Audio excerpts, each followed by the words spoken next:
Welcome back to the channel, folks. This is BCYETI with the second installment in the Molybdenite Peak videos. The first video we covered the entry into Texas Creek FSR up to just past the Texas Creek washout. In this installation we continue from that washout up to the damage caused in the spring of 2019 and then to the Y intersection that splits between the beautiful lake and the gorgeous summit.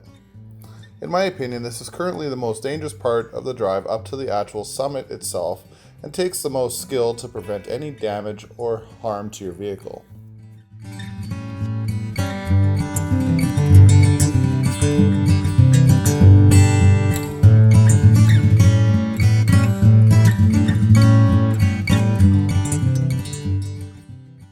Just past the Texas Creek FSR washout is the turnoff for the Molybdenite Creek Road. At this point I suggest using 4 low, as you will start climbing pretty rapidly for a long period of time and you won't be traveling at any high rate of speed. Using 4 low for this climb will save on tires, reduce stress on the engine and transmission, and ensure good traction across the loose rock, creek beds, as well as not tear up the road from spinning tires. At the next creek crossing I will include audio from the video itself to show my instructions directly as they happen.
So this has a drop, which I'm just about to put the tires on, and it has a creek crossing. On the far side, there is a lip. Sorry for that. My window's so dirty now. Okay, well, I'm gonna have to use outside there. There it goes.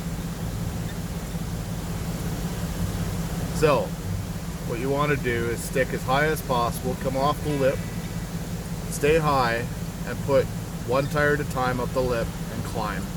It doesn't matter if you're pretty square, you just don't want to accidentally put both at the same time and spin out in the creek. So any traction devices you have are a benefit, and you can actually see the lip right in front of my truck. So make sure to use 4-wheel drive, make sure not to use lots of throttle, because we want to preserve everything we can. And I might actually fix this branch because I might need my wipers.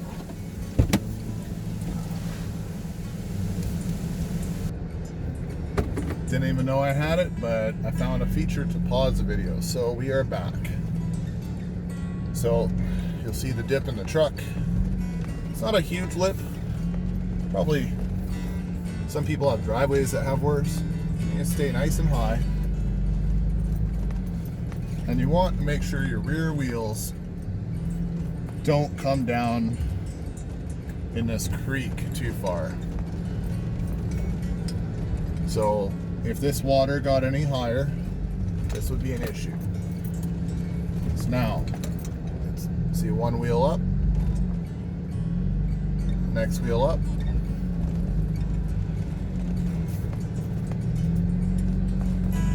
Nice and easy.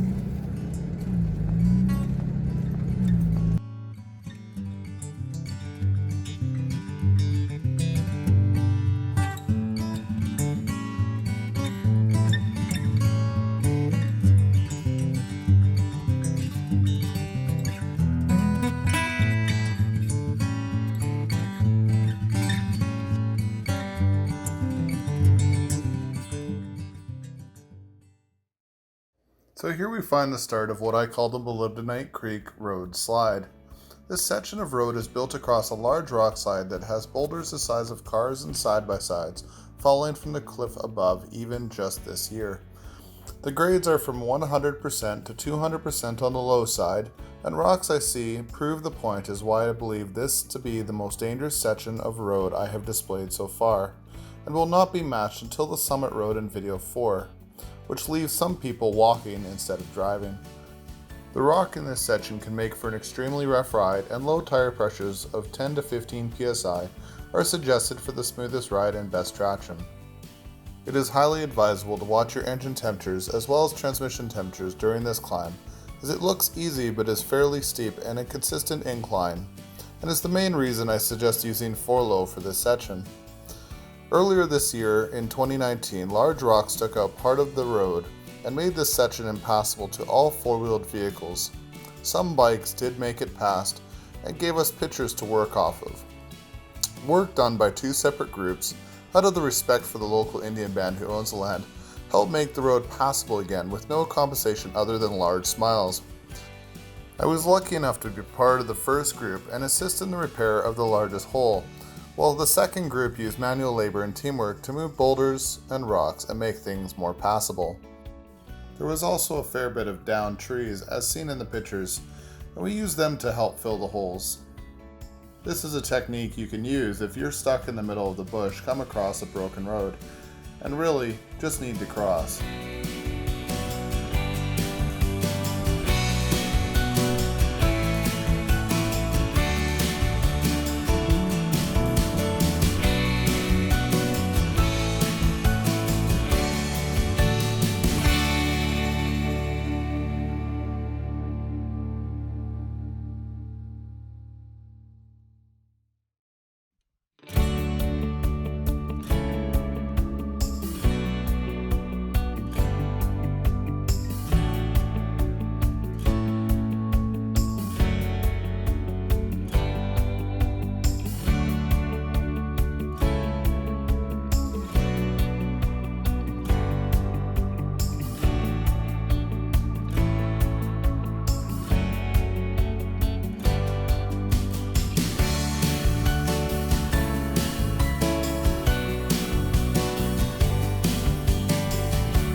We parked Derek's 4Runner right here. This is actually where we had to turn around and go back down. This is your last point to turn around before this next section. I might have to back myself solo through this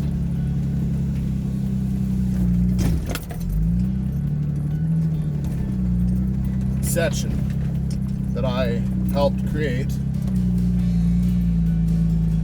because I might not be able to fully pass yet.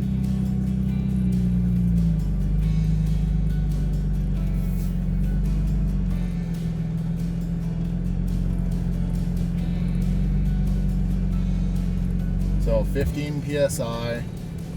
I could drop to 8 if I needed to. In the wintertime, I'd go down to 8 psi. They've used a lot of the rocks And I'm trying to be as gentle as I can.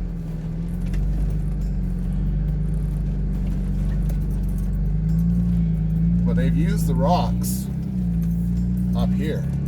So before, there was actually a much harder path. This is my first time seeing this, folks. So I am doing this from inside. So this is the type of carnage we were talking about.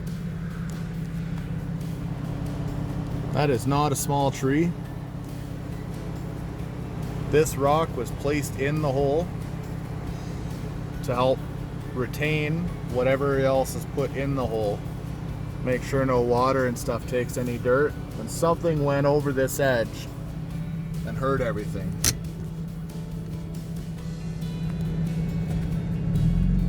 So this is the next hole. They've done a great job. It's nice and easy fix. The tree, they cut the end that needed to be cut. Probably took about 6 or 7 feet.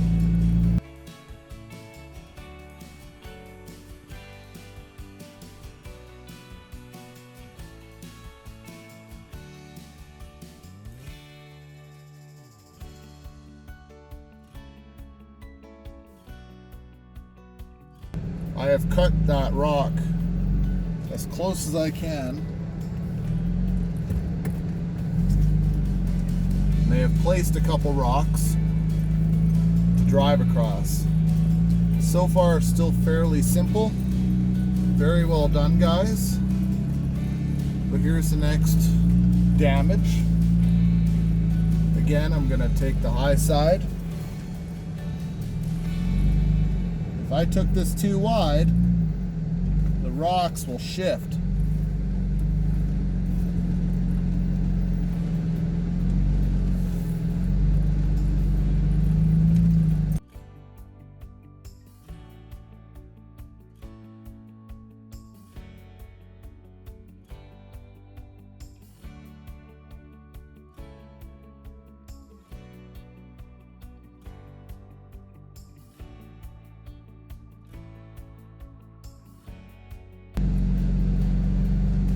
So if I needed to, I could pull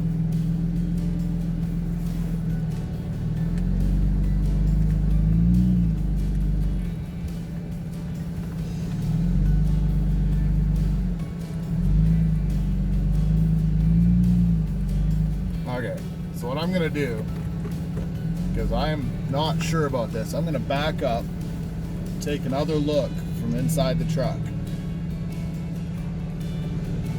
See what I'm looking and climbing.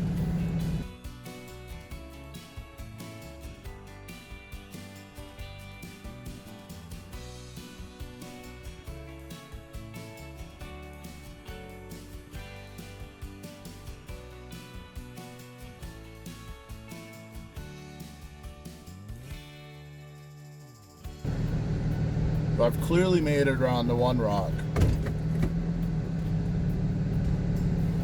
Now I'm actually just climbing some small rocks that were placed, some dirt that was placed. Again, well done, guys. Super appreciate the amount of work that was put in. And I'm gonna hold the left side of this ravine because the next rock just barely enough.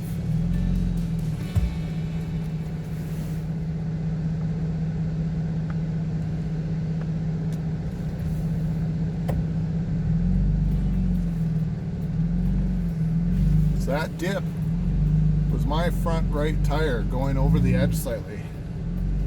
Just to show you how tight and dangerous this is, guys.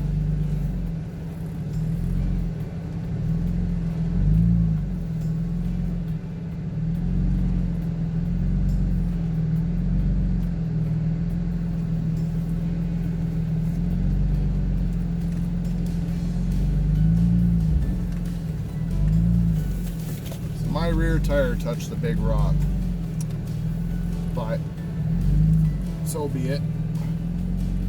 So I'm away from the edge again.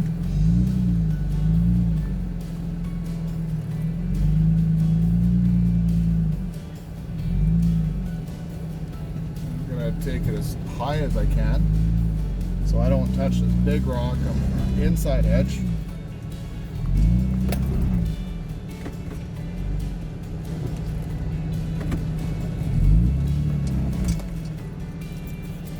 So I did what's called a bump.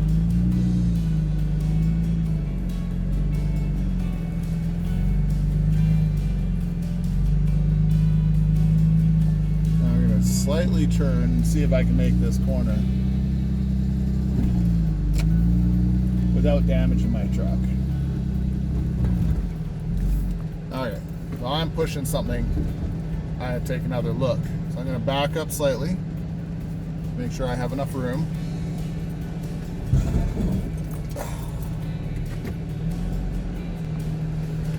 Okay.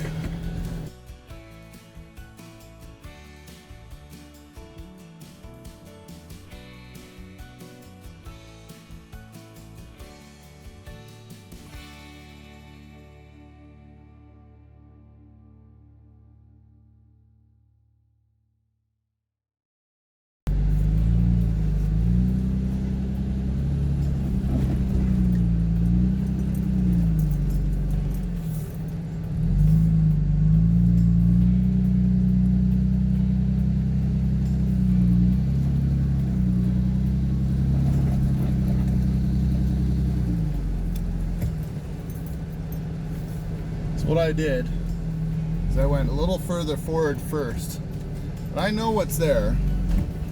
I'm having to play this by feel.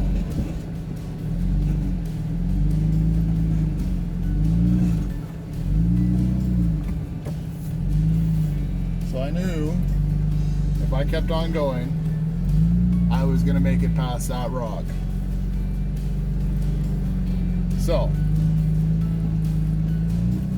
not for the faint of heart, not for the damage. I'm going to show you what I just went over.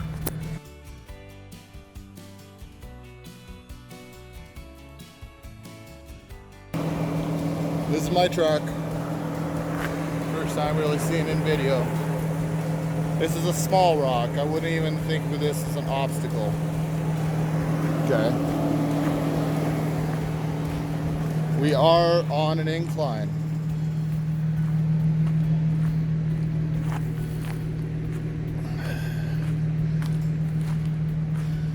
The rock I drove over is this guy here.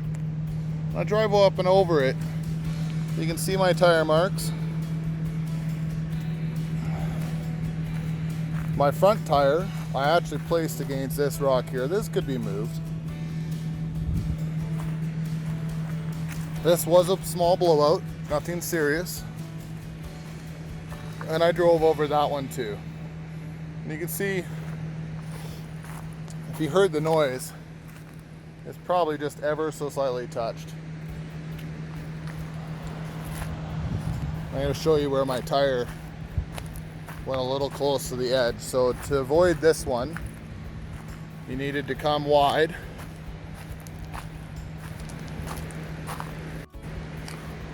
And my tire, that's my tire mark right there. It was close. This is not from me. But my tire was right there. You can see it's not that hard. But considering the results, if you pick up and answer that, maybe. I don't really care, but then you see it now. That is a 2019 damage.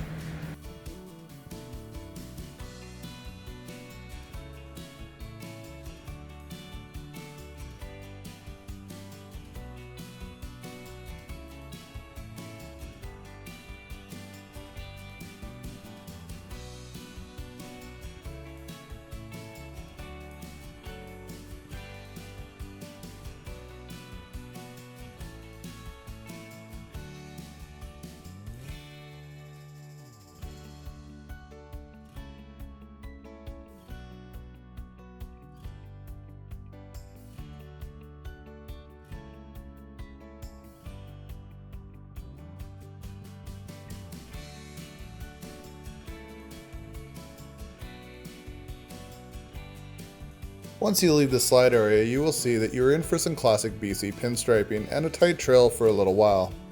It has hidden logs and rocks, but as long as you are careful, you will be okay.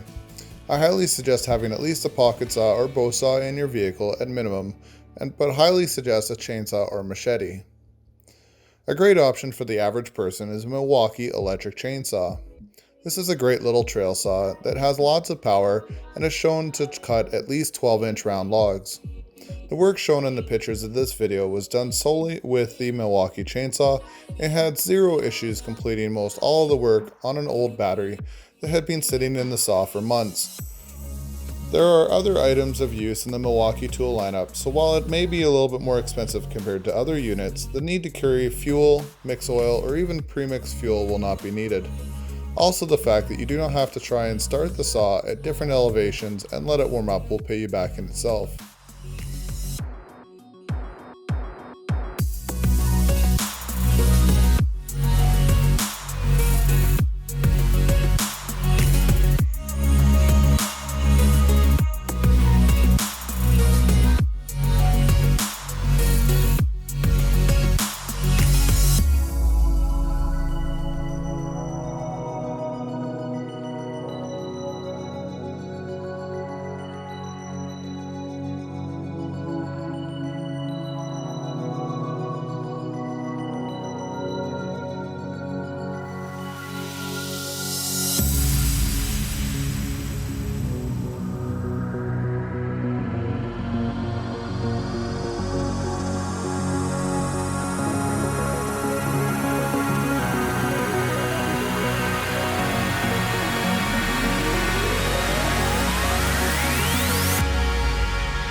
Here we find what I believe is to be an old logging site, where it is clear that there used to be buildings for a camp.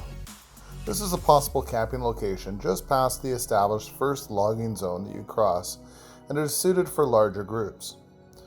One warning is that, being lower in elevation, you are more likely to see black bears and grizzly bears, as they are foraging for food at this elevation. If you follow basic bear aware rules, you should have no problem keeping you and your fellow travelers safe from any harm.